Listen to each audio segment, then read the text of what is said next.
So let's get started. So hello, welcome to MLFL Talk Series. My name is Jake and I'm a new organizer of MLFL starting this semester. I'm happy to introduce Dr. Sherry Yang as our guest speaker today. So I'll give a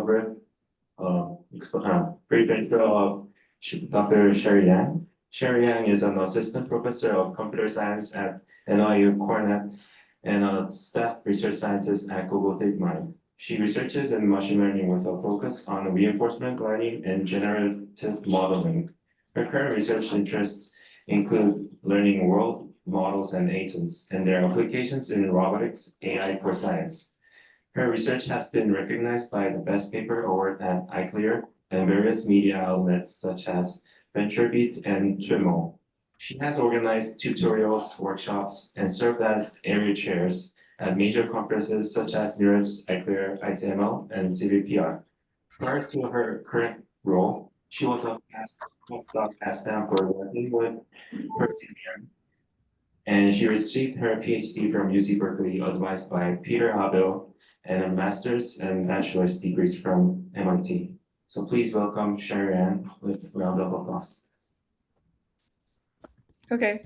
Yeah, thanks a lot for the introduction. And hi, everyone. I'm very happy to be here to talk about this exciting new emerging research area, which I call, learning world models and agents, and specifically for high-cost environments. So I think if we look back on what agents and environments brought us, right? So this specifically what we mean by agents is some autonomous neural network that can take actions in some environments and optimize these actions using reward and transition information from the environment. And a specific example of agents and environments is a neural network interacting with this Go board, learning how to play Go just based on self-play or rollouts of the game.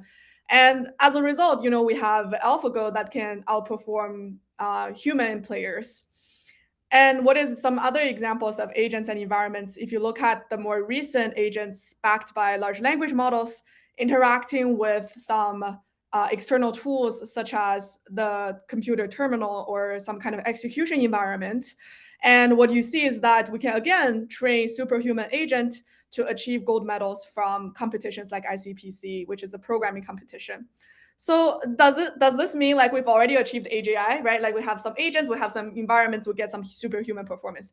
And like the hypothesis is that maybe given high capacity of an agent and a low cost enough of an environment with accurate dynamics and reward information, we already know how to make agents to achieve superhuman performance.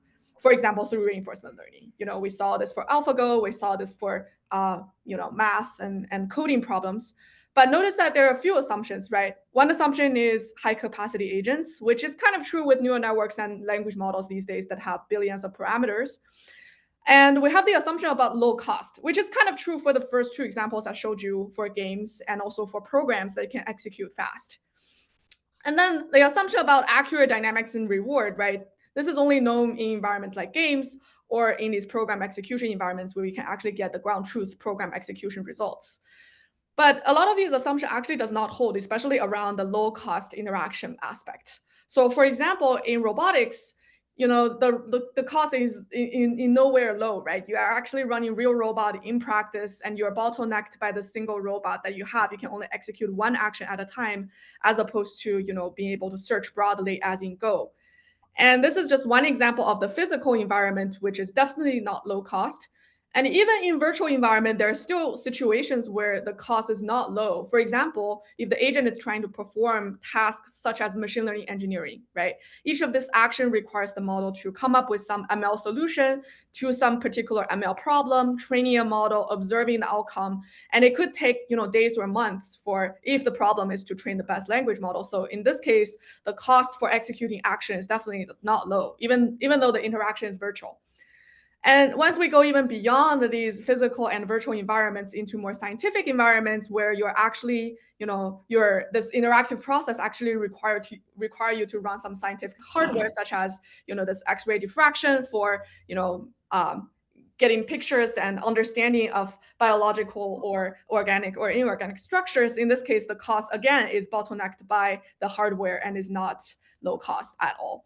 So in this particular talk, we're actually going to focus on these high cost scenarios, including physical agents and agents that try to do machine learning engineering and agents that try to do science, and really think about, exactly how are we going to mitigate these high cost environments to, maybe through world models or maybe through other algorithmic developments, such as modifications to RL algorithms and other ways to really make these high cost environments amenable to the overarching goal of achieving superhuman performance across all of these environments.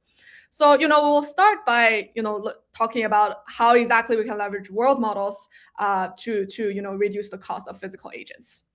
So, I mean, the concept of a world model actually existed a while back, right? So even in 2018, there's already a New York paper talking about training a world model, which is also just a dynamics model on these simulated game settings, right? So, and specifically, the definition of a world model is very clear, where given some observations of the environment, some previous frames of the game, and some actions such as the keyboard control inputs you give to the model, and the model should output the next set of frames that corresponds to executing these actions in the environment, but through this learned model t-hat, right? And so if the concept of a world model existed a while back, then what is so special about, learning world models now? And I think there are a couple of reasons.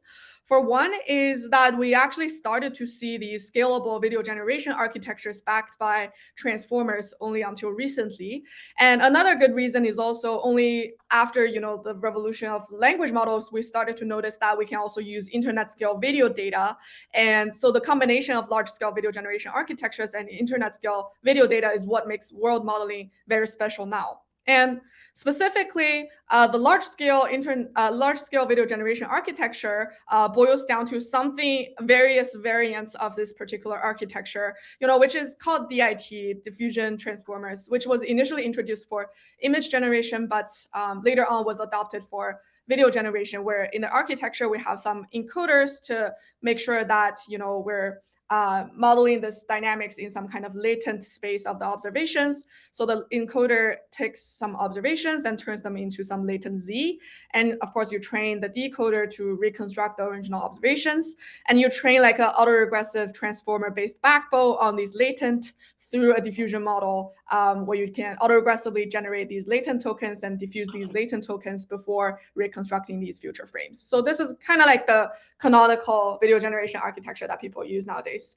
And then like for internet scale data, right? So this is actually a paper that was from 2024. And we're actually looking at, are there ways we can absorb just all of the video data from the internet, at least like making this attempt, right? And as a result, get back a very general model that can simulate many different real life activities.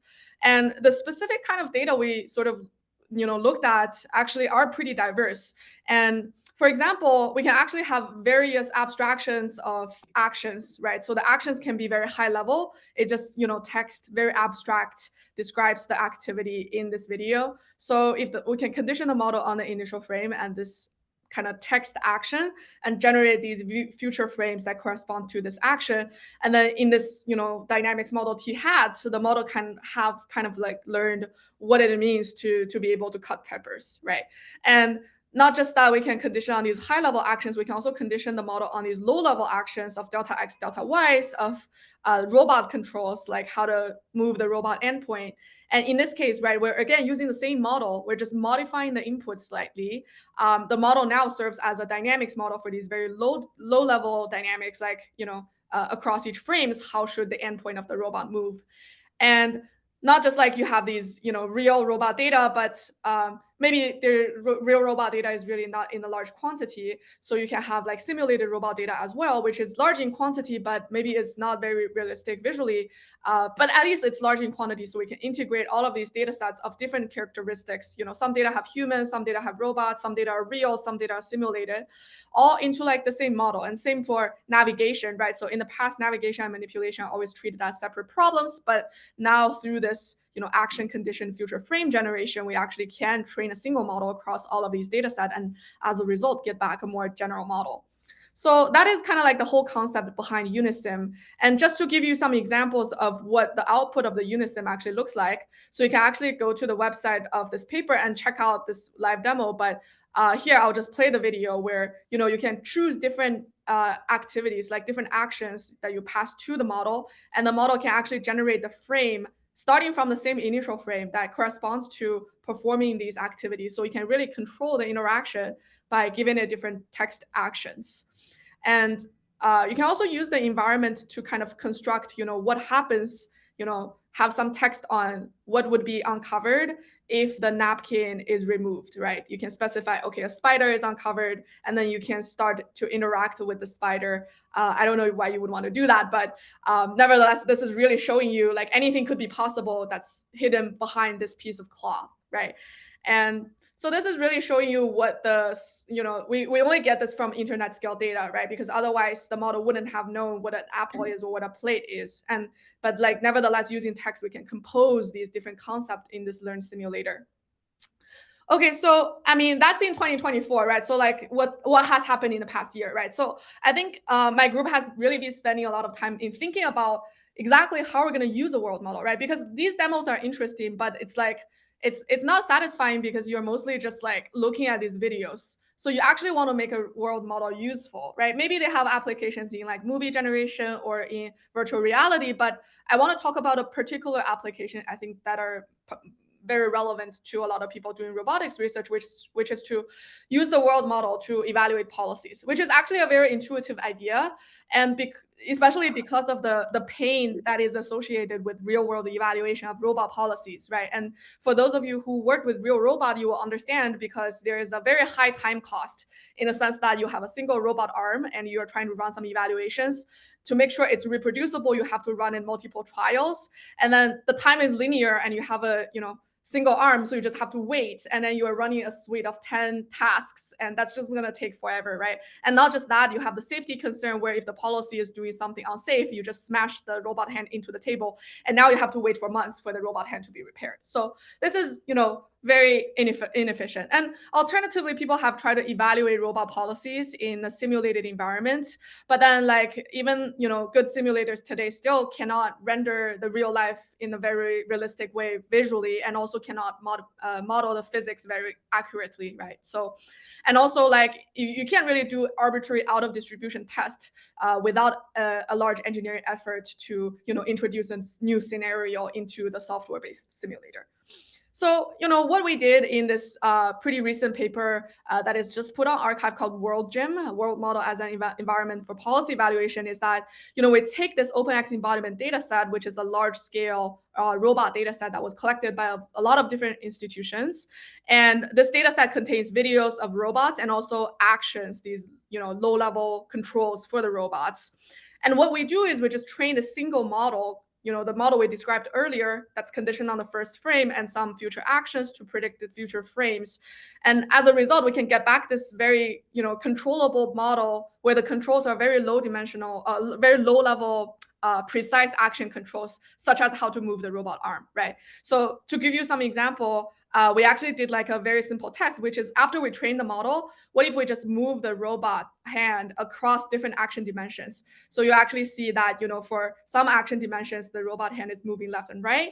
For some action dimensions, it's moving into and out of the page. We can also control the gripper by open and close the gripper. And you can also do this for different robot morphologies, right? Because this OpenX embodiment data set actually has very broad data from different robots. So now you can, again, like use the same sort of control to like move other robot as well across different, across different axes. So, okay, so this is kind of like good science of life, right? It's telling us that, the robot generally follows instructions when we just hard program some kind of movement of the robot hand.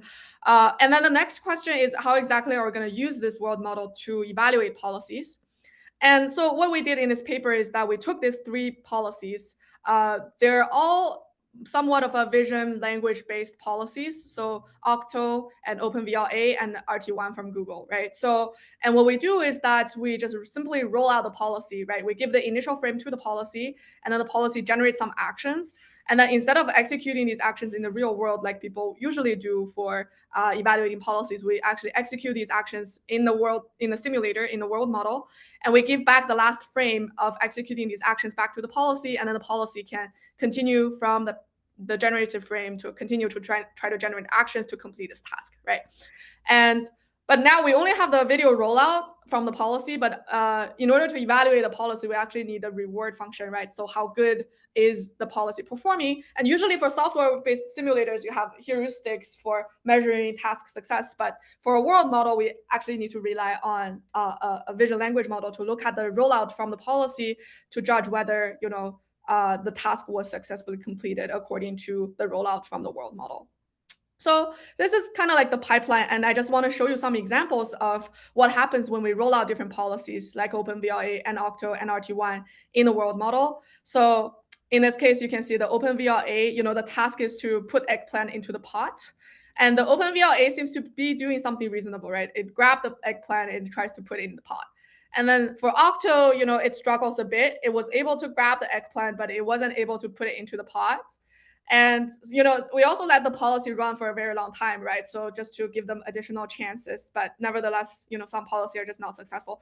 And for RT1, which is like a policy that was trained, much earlier, you can see like the policy was just so random that the action was even out of the distribution for the world model, and the world model started to hallucinate. But nevertheless, it's pretty easy for a visual language model to tell, the first video is successful, whereas the last video is not, right? So this is some qualitative examples. And quantitatively, this is just like some other examples to show for some other tasks like closing the bottom drawer, right? All three policies seem to be performing pretty well. So like quantitatively, what we did is we actually take all of the ground truth initial evaluation frames from OpenVLA, and we because the world model only just need the initial frame, right? And we roll out the policy in the world model conditioned on this initial first frame, and we measure the success according to the world model, the visual language model, and compare that success rate to the real world success rate.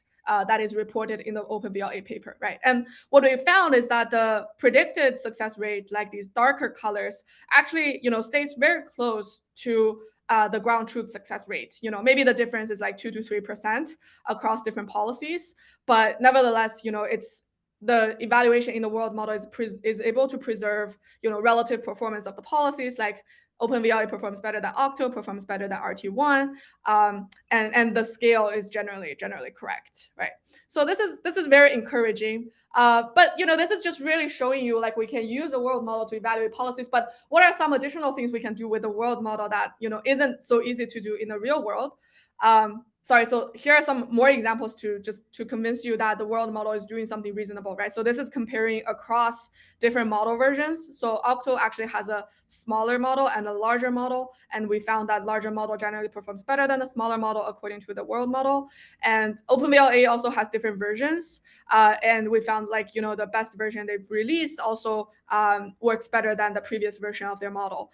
And on the right, this is showing you can really use the world model to evaluate any policies, right? So we also try to train like a video-based policy like UniPy, and also a diffusion policy. And we see that the performance of the policy improves across the training checkpoints, across different training steps, right? This is what you would expect when you train the policy. So this step is showing is the training step for the policy itself. Okay, so this is really showing you like, world model seems to be able to evaluate policies, but then I just want to show you some really cool examples for what we can do with a world model, especially for policy evaluation. Now, remember the world model only really needs like an initial frame to be able to, roll out the policy and evaluate the policy. So now we can actually edit the first frame, right? We don't actually have to do this in the real world. We can use an image editing model like Nano Banana from Google, for example. And so what we did is we actually used Nano Banana to add an additional object, which is the orange. And we asked the policies to, try to execute this task, which is to put the orange in the plate and or pick up the orange. And what we found is that, the OpenVLA policy actually fails miserably, right? So a lot of the policies we found, like VLA-based policies, are actually overfit to the training task a lot. So when we change the task by, adding an orange, it actually doesn't work. There's also some interesting example. This is really showing you what we can do with image editing, right? So we put a laptop and a carrot on the screen of the laptop, and we ask the policy to pick up the carrot. So instead of picking up the carrot, maybe the policy is debating, right, which carrot to go. So you can see some swing initially, but the policy eventually chose this other carrot in the screen, which is, not good. So, and again, we did some out of distribution tasks because now we can edit the image in whatever way we want, right? So we edit the image by introducing these red and blue colors because we want to analyze like are OpenVLA or like VLA based policies better with colors or shapes, and also do they preserve internet knowledge, right? Because they're fine-tuned from internet VLMs, internet scale trained VLMs. So what we found is that the policy is generally good with color. So when we ask the policy to pick red or pick blue, it has a very high success rate. But when we ask the policy to pick a particular shape, in this case, like the policy actually, performs pretty much randomly in terms of picking the circle or the square. And when we ask the policy to pick Taylor Swift, it's also pretty random in terms of which picture the policy will actually pick. And the takeaway is that, actually through this fine tuning on a very narrow task distribution, right, for vision language models, the model actually lose a lot of internet scale knowledge. So I think this really brings back the question of like whether just fine tuning VLMs into VLA is the path to go, right? Given the fact that a lot of the internet scale knowledge about, Taylor Swift and Snoop Dogg is lost during this fine tuning process. And again, like with this image editing model, you can really modify the initial frame. So in this case, we introduce some distractor objects like the rubber duck and the toy car. And we ask evaluate the policies to see how robust they are in terms of not being distracted by these objects. And we noticed that, these policies are not very robust in that the performance actually dropped a lot. These shaded bars are what happens in these out of distribution distractor settings.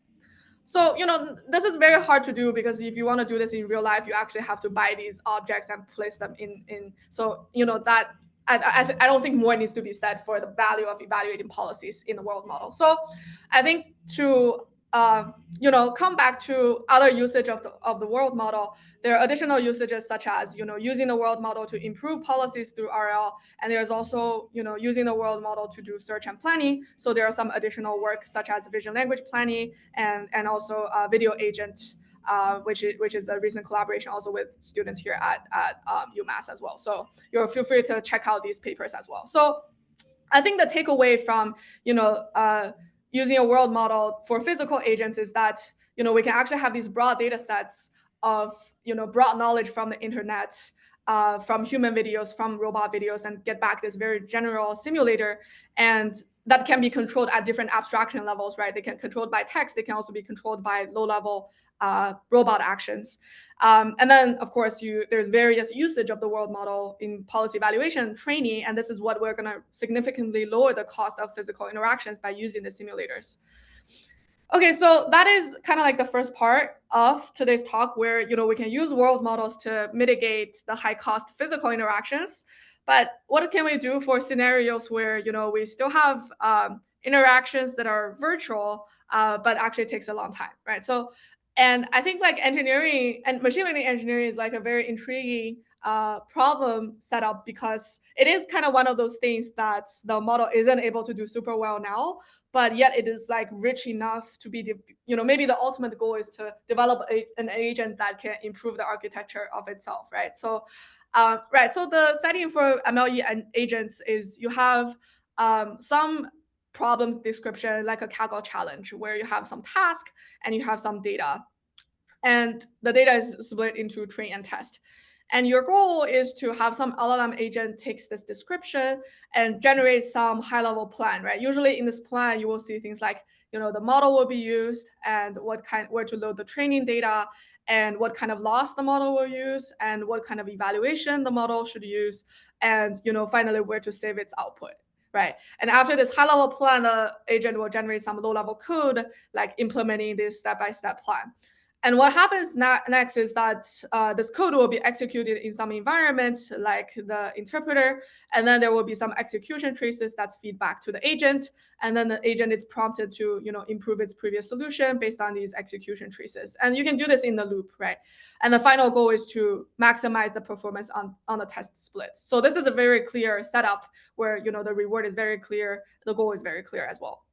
So what I have people done in the past is mostly through prompting a large foundation model using this agent scaffold, right? So this is an example of an agent scaffold, which is kind of like the state of the art agent scaffold for machine learning engineering. It's called AIDE, and the scaffold is basically just like a collection of prompts and some program that decides which prompt to use and some kind of data structure that keeps the memory for the agent, right? So in this particular case, the agent, the prompt can ask the agent to generate the new solution. In this case, the agent can generate 5 or as many as the new solutions the agents want.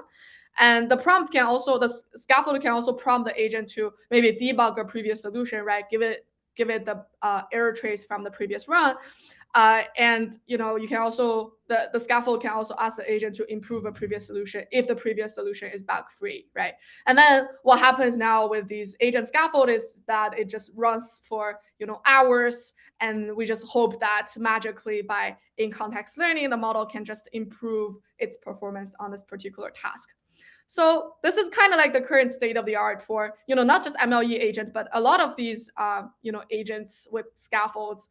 But there's something that's not so satisfying about this approach, which is, the performance is actually not increasing dramatically as we are spending more and more time using the scaffold, right? So this is an example where we're trying to solve this leaf classification problem from Kaggle, which is just you have some images of leaves and you're trying to classify them into categories.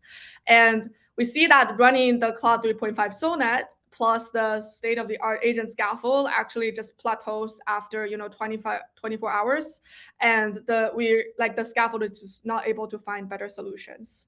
So, and I think there's a good reason for that, because when you're only running the scaffold through prompting, the agent is actually not getting better at the problem, right? It's just maybe searching for better solutions, but the weights are not being updated, right? So like the model is not significantly modifying its behavior in terms of actually coming up with better solutions. So maybe what we should do, right, instead is to try to, because the problem setting is very clear. You have some program, you have some reward about how good that program is. And this is the very classical RL setting, right? So maybe the proposal is just, instead of, doing this prompting loop, what we can do is just, have this optimization loop where we're updating the weight of the agent every time when we have some reward signal. And this is just the typical part of the policy gradient objective, grad log pi times the advantage function, which is computed from the reward. So, but there are some issues with just naively applying policy gradient RL algorithms, right? And specifically, one issue is actually, if you think about the actions for solving machine learning engineering, some actions can take a very long time to execute. For example, if you're doing kind of like a grid search across all of the hyperparameters, this is going to take a long time. And some solutions really fast. For example, logistic regression that can execute just with a few milliseconds, for example. So what we found by just naively applying this, policy gradient algorithm in a distributed setting, right? Distributed setting meaning like you have multiple actors running multiple experiment, and then you update the weight of your learner depending on which action finishes executing first, and you just do gradient update on those actions. And what happens is that we found that throughout the RL training steps, the model actually converges to suboptimal solutions that runs very fast, right? And that intuitively is because the faster executing actions just has seen a lot more gradient updates, and it's just there's like a frequency bias where faster actions just gets executed a lot more frequently. And there's another issue with just naively applying RL algorithm in these new-ish settings like ML engineering, which is you actually have the issue of sparse reward, which is, let's say you have two solutions. One solution actually failed at the very beginning during data loading, like it didn't find the right data location. And another solution, did all of the things correctly, but it kind of just like failed at the last step for saving the solutions. But if you're just using, performance of the ML solution on the test split of this Kaggle data set, then both of these solutions actually achieve zero reward because none of them produced a valid solution.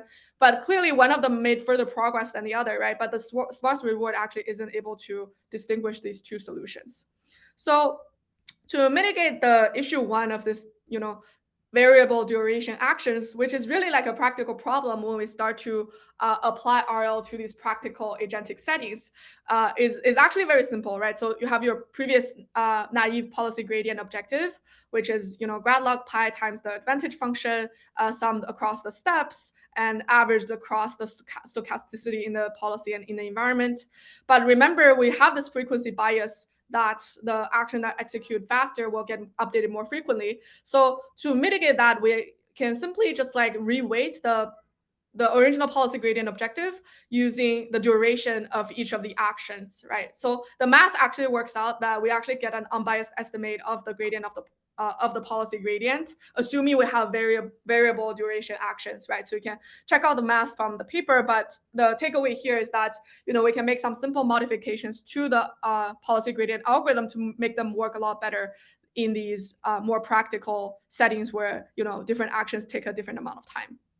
So, and for the issue of sparse reward, right? If you think about, especially for these very high cost environment, right? If it takes hours to run a machine learning experiment, you want to extract as much information from the environment or from this experiment as possible than just the reward, right? So to do that, we actually proposed this method called environment instrumentation. I think this has like a lot of applications to the other domains as well. The idea is that we can utilize some privileged information about solving this problem. For this particular case, the privileged information is that the solution, the code will actually execute line by line, right? So we actually have some implicit information about where the failure occurred based on how far the program was executed, right? So instead of just getting reward from execution, what we can do is we can instrument the environment by having an LLM that takes this original solution, this code, and then we ask the LLM to actually insert these print statement to the corresponding locations of completing these steps. For example, we ask the model to, print import packages after importing packages and print load data. So we actually modify this code into something like this using another LLM, right? So this print statement is added. And now what happens when we execute this code in the environment is we actually get these what we call partial reward, right, or partial credit. So if the execution passed beyond import packages, they will get 0.1 reward, and so on and so forth by just parsing the execution output, right? And we still have the final reward, which is performance on the test split for the Kaggle challenge, but nevertheless, we have these intermediate partial credits for the model to, maybe if the model is failing to load data, it can focus on loading packages first and loading data first before focusing on optimizing the test split performance. So I think one thing that's important to point out is that we actually need a separate static model. It could be the same model. We actually use the same sized models, same initial checkpoint, but it's important for the model to not share the weight update as the model that's being optimized to generate the solutions, because otherwise the model will just hack this partial credit just by only printing the reward, right? Just print the statement without actually performing these tasks. So to avoid that, we actually use another static copy of the model to insert these print statements. So the model is not incentivized to only print. So, okay, so with this combination of, duration aware gradient update and this environment instrumentation, what we found is that a very small model like a Quinn 2.53b with trained using RL actually outperforms prompting using the agent scaffold of a frontier model for this particular task of leaf classification, right? And it's pretty close to achieving like the medium threshold of a human solution. So this is like, it's pretty rare for like a small model to be able to do this, but I think the message is like proper RL on a smaller model can better adapt the model to a particular task than like just prompting a large frontier model. And then there are some ablations on the effect of environment instrumentation that I think are interesting. So with the environment instrumentation, we can see the model actually is able to increase its average reward a lot faster than if you only have these sparse reward, presumably because the model has learned the step-by-step process to, find the right locations to import existing packages and import data and so on before trying to optimize the final solution. So there is like more of a dense supervision through these instrumentations. Okay, so I think to step back, right, thinking about this overarching goal of how do we make, world models and agents work better for these costly settings. And we talked about world models in the first part, but for this part, we're mostly focused on agents because world models and agents are sort of complementary, right? We also need better agents for these high cost environments. So, we talked about how do we overcome these variable duration actions, which is, something very practical. Now we're starting to apply RL to these practical agentic settings. And we also talked about, when you're facing some high cost interactions, maybe it's not possible to always reduce the cost, but at least you can try your best to like extract more information using things like environment instrumentation, right, from these high cost interactions. Okay, so that's sort of the overall takeaway for training MLE agents using RL. And lastly, I just want to like sort of step back and think about the more implications for yet another application, which is science agents. So in science agents, it is also a very high cost process where, let's say, the goal from the learning side is to be able to discover some novel discovery, for example, some room temperature superconductor, just from language-based input, right? And why do we want language-based input? Because we want to be able to empower scientists, right? Not just like domain-specific expert, but just like scientists to be able to communicate with this complex system that oftentimes involve, generative models or computations like density function theory or property analysis that are very domain specific, but we want to enable more and more people to be able to use these systems effectively. That's why we're interested in this problem of like just giving a description of what a scientist want as the final output, and then just have this system of models figure out what's the best structure that satisfies this description, right? So, and in particular, we actually have like this system of agent approach for solving this problem, right? So, and specifically, one type of agent in the system of agent is just a language model agent, because the language model agent was pre-trained on internet scale data like textbooks, nature papers, Wikipedia, chemistry, Stack Overflow, or a lot of these diverse data sets. So it actually has a lot of broad knowledge about chemistry or material science. But usually this knowledge stops at the level of text, right? Maybe what you get is like some chemical formula that's being talked about in these textbooks, but you don't really, go too much more beyond that. Maybe you have some figures, but they're pretty rare, right? And on the other hand, you also have like a lot of low-level databases of crystals. And so this is a particular paper that we worked on in 2024 also, which is, this is kind of like the first paper to try to train a diffusion model to just generate crystal structures from a particular formula, right? And the idea here is that it's really hard to like fine tune a language model to like generate very precise locations of XYZs, which is more of a continuous generative modeling problem, which is more suited for diffusion models. So that's why we have a separate agent with this low level knowledge, right? So conditioned on the formula, what should the structure look like in the 3D space, right? Nevertheless, we still have like the connection, right, to the high level knowledge through this chemical formulas. And after we've trained these agents, what we can do is we have like this hierarchical setup where you still have your original description of the high level goal of generating some structures that satisfy these constraints. And first, what we do is we can ask the language model to come up with some abstract chemical formulas, right? They're abstract in that like we actually don't know the properties of these formulas, or we don't know the structures of these formulas. We don't know how good they are, but at least you can do some early pruning, right? According to, did this chemical formula actually satisfy the instruction? Like, is the chemical formula already known, right? Because we're interested in discovery, so we only want to generate things that don't exist in the current database. So you can do this early pruning because you have this, system of agents with different levels of abstraction, and then you can find the correct formulas that satisfy the first level constraint, and then use the diffusion model to generate the structures that corresponds to these formulas. And there are more agents. For example, you can think of like traditional computational methods for computing properties, or density function theory for computing information energies, or even like people have been training what they call machine learning force fields or neural network machine learning potentials, which is just to predict stability or energy for structures, you can treat those as separate agents as well, because they're trained on different data sets and they're trained using different objectives.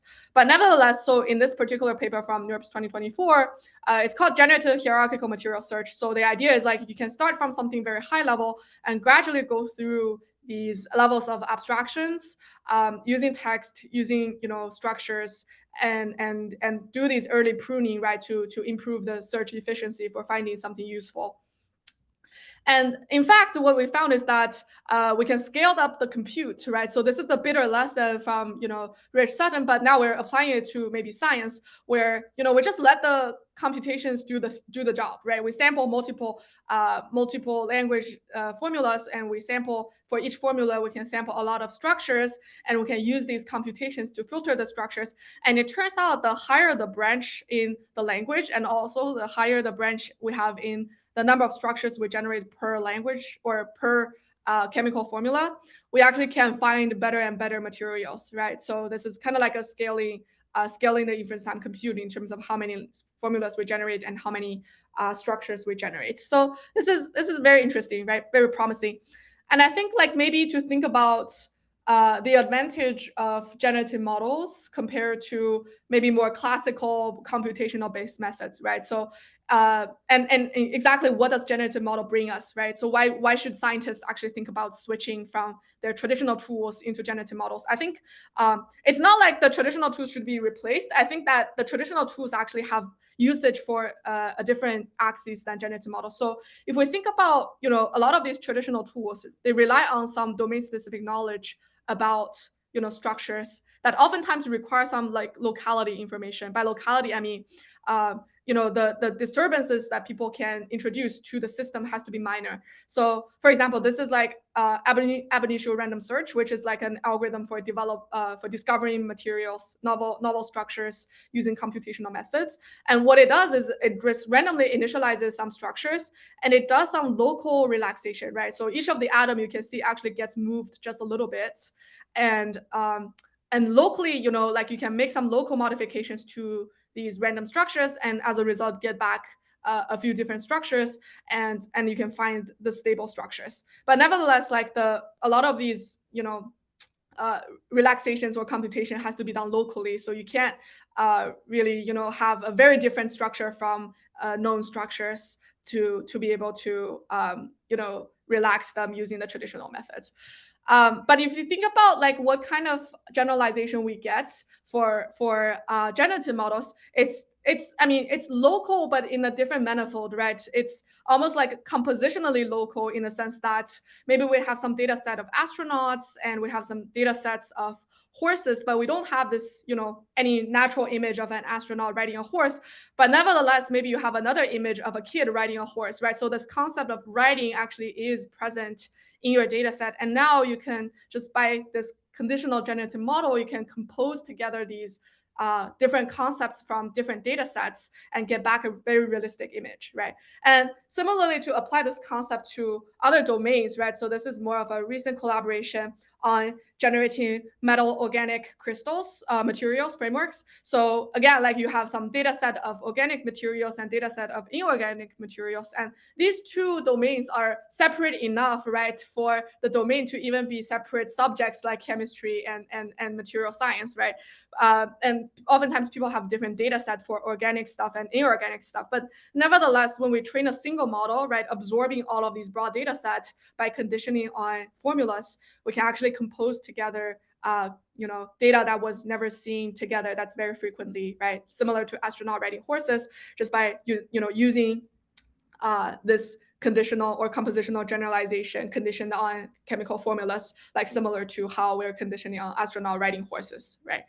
So and yeah, like this is a recent collaboration that we've had with, actually Omar Yargi from UC Berkeley, who just won the Nobel Prize for discovering metal organic frameworks that has a lot of applications.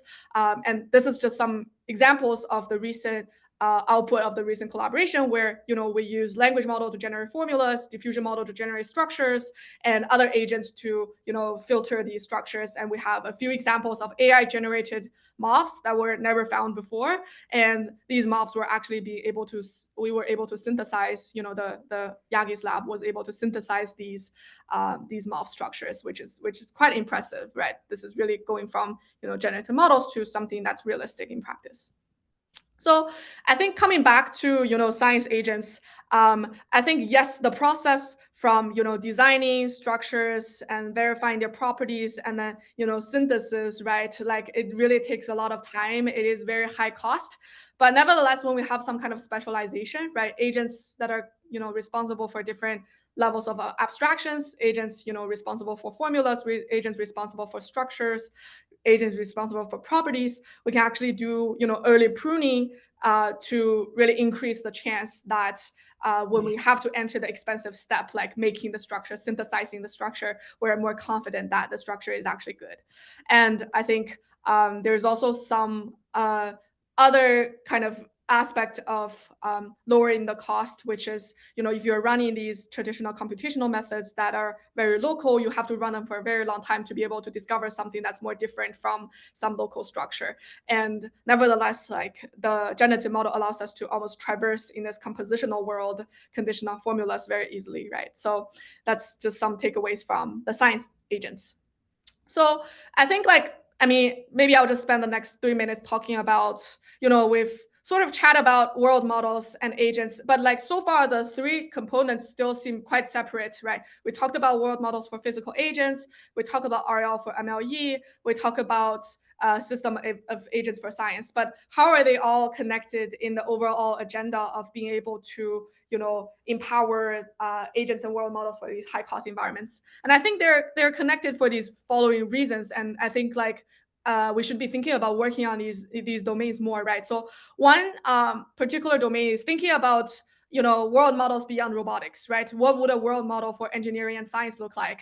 And I think if you think about world models, it's really just like a proxy for what happens, or a proxy for how good is the solution, right? So for example, in the MLE, we talked about how expensive it is to actually run some machine learning solutions to train a model, but the alternative is to actually learn some models of cost, right? And you can think of that model as a world model, like if you actually predict the outcome of executing this MLE solution, not just not just like the final performance, but also like what would the environment output, like what would the training loss look like, right? If you actually do these predictions, you essentially have a world model for machine learning engineering, right? And then can also have the model predict these additional information like training loss and so on. So that's just gives you some sense of like what a world model for engineering might look like.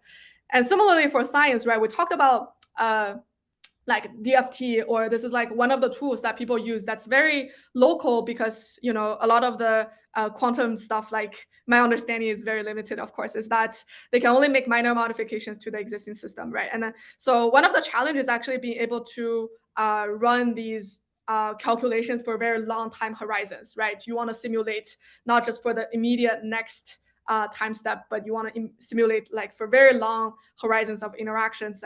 And this is kind of like, this is also called molecular dynamics. If you have some initial conditions in the system and some atoms in the 3D space, how would these atoms move according to just forces across the atoms?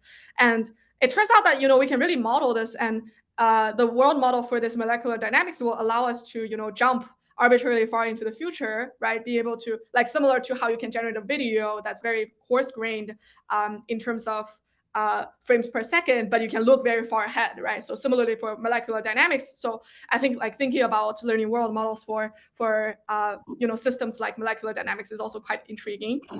And so like you are seeing, right? So like world models is not just applicable to robotics, it's also applicable to any other expensive operations where we have done the operation, we should collect the data to train a world model or to train a proxy that will save us time from having to run these expensive operations.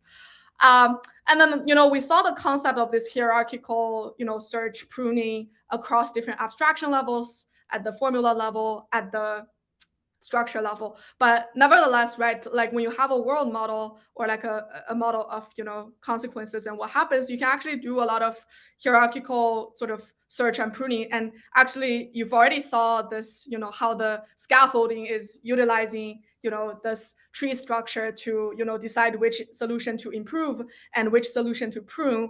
And similarly, for the world model, you can also, use the world model to generate some future frames. And if the frame is good, you can expand on that frame to simulate, further into the future. If not, you can discard that frame. So this kind of hierarchical, and compositional search and planning through different abstractions like text, formulas, and structures. And in the MLE cases, like high-level plans and low-level code actually also applies across these domains I've talked about. And maybe lastly, it's just like a overarching goal, maybe if you think about, combining, world models and physical agents and, programs that are, whether it's machine learning programs or software programs. And then finally, science, if we can have, robots that actually do these wet labs for us, right? So for anyone who works in biology or chemistry that have to work with these wet labs, we can, just have like bimanual mobile robot that performs these tasks. And I think this is very underdeveloped. A lot of the robots in wet labs today, even though they call it robots, but there's not much learning to it. They're hard programmed to just do some procedures. But I think there's like a lot of potentials when these things come together. So yeah, with that, I just want to thank all of my collaborators across many different institutions. And then the top rows are the students I've been working with, including students from my NYU group, and also including some undergrad students who will be on the PhD market very soon. And the bottoms are all of the PIs I had the pleasure to work with, and on the right are a lot of people from the industry that I'm thankful for to collaborate with. So thank you. That's the overall talk for today, and I'm ready to take some questions.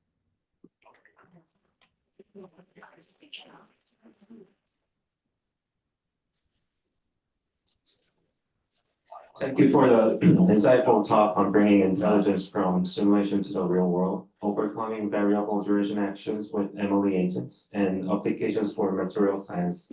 Let's give Dr. Sherry Yang a round of applause again. And now let's take some questions from the audience. Let's start from Zoom, or is there anyone who?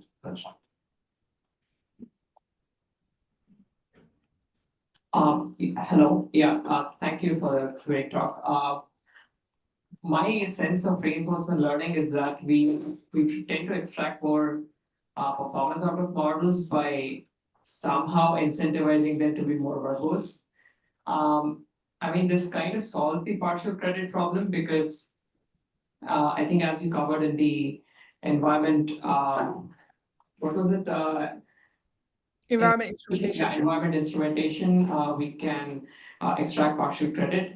But how do we force models to give more elegant and more concise solutions by not letting the model to go down spaces where it is not supposed to go?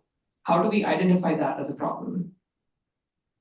So the question is, how do we like reduce the negative samples from the model? Like, is that, or like how do we reduce like the number of solutions that say fails to load data or fails to import the packages? Is that the question? Not quite. So, for example, if the problem is about proving a particular theorem, you could go down a decision tree of any kinds of lemmas and conjectures, and then eventually come up with a proof.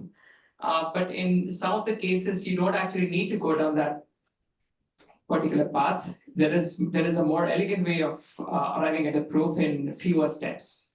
How do we incentivize the model to think in fewer steps than a lot more steps? Yeah, I mean, just in general, I think like, there is, I guess, this shift from, everyone working on RLVF and see like the number of tokens, thinking tokens go up. And then, initially treating that as a good sign for RL is working. But then later on realizing, we actually shouldn't be, expecting the chain to get longer and longer. Then people started to kind of like, design reward functions to maybe penalize like really long chain of thoughts. So I think like maybe through kind of like reward design is one way that people reduce the number of steps. So you're kind of have like a compositional reward function where it's success rate, but also like the length being minimized. I think maybe like one of the other relevant set of literature. It's not necessarily in RL, although it is related. So I think like right now, people, similar to MLE, like they either do prompting with some scaffold, right? And context, memory, experiences and all that, or they do RL, which is, prompt solution optimized, right? I think there is an intermediate sweet spot where I think if you're paying attention to like, recent literature on math and reasoning, like you notice like there's some trend on people generating multiple solutions on the training split and using the reward information or like using the ground truth from the training split to extract some kind of knowledge or some kind of tricks, some kind of hints or lessons, and then put that into the prompt for the agent, right? And there's even paper on using RL to optimize this experience / knowledge, so to optimize the success rate of the policy on the training split. So I think maybe this is really looking at what I meant by like the sweet spot of in context learning or modifying the context and also modifying the solution using RL. So like I said, if you have a lot of the hints or knowledge or experience in the prompt, the model doesn't have to do as much in its solutions.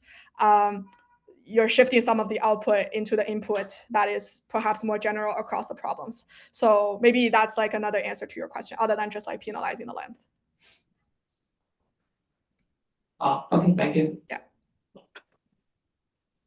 And any other more questions? Oh, yeah. Yeah. Hi, Professor. Yeah. So I have a question about like overfitting on the training of like the diffusion model. So maybe like it tries to do it overfit on the training data, and then so can I do something like negative training so that model doesn't go like the same path every single time? So is the question like you have some data sets, you're trying to train a generative model, specifically a diffusion model, but you're overfitting to the particular training set, and you're not generating diverse images. Is that the question? Yeah.